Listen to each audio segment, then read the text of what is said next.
guys, today I'd like to show you how to decorate a 4-strand braid using a chain. But in fact, instead of a chain, you could use a ribbon, a strand of your own hair, a tiny one, or a tiny braid.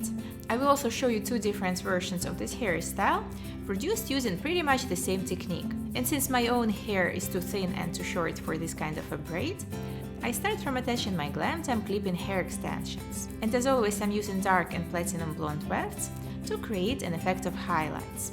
Next, I grab my chain and I attach it on the other side of my head, using either an elastic band or a couple of bobby pins.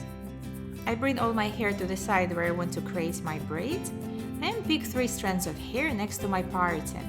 I place the chain between strands 1 and 2 and start repeating the following steps. I bring strand 3 over strand 2 and under the chain.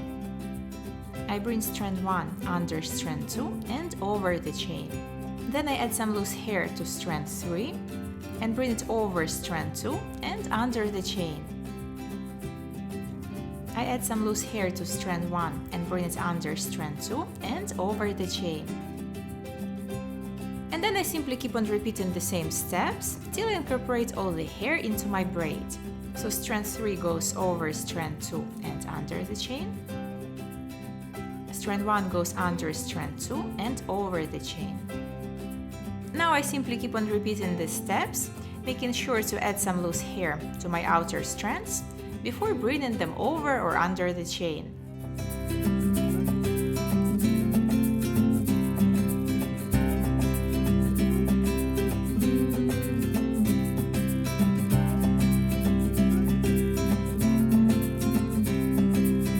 You can see that the upper segments of my braid are very thin since I'm using only my own hair, which is also very thin to create this braid, but I can change it.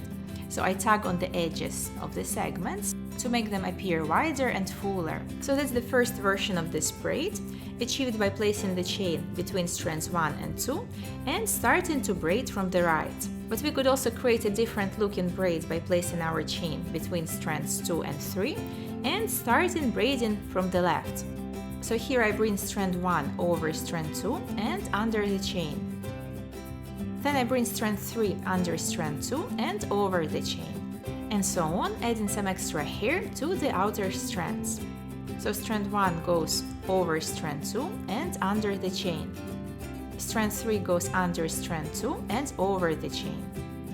As you can see, these kind of braids are always a kind of asymmetric. So on one side the hair kind of flows into the braid, it looks like French braid, while on the other side it looks more like a Dutch braid, with those segments that are sticking out. And in case of the first braid, these Dutch segments were facing outwards, while in case of this braid, they're facing inward. In case of this braid, I will also need to tug on the upper segments to make them appear bigger. Let me know in the comments below this video which version do you prefer, the first one or the second one. If you try out this hairstyle, show me your results on Instagram. I thank you very much for watching and I see you in my next video. Bye!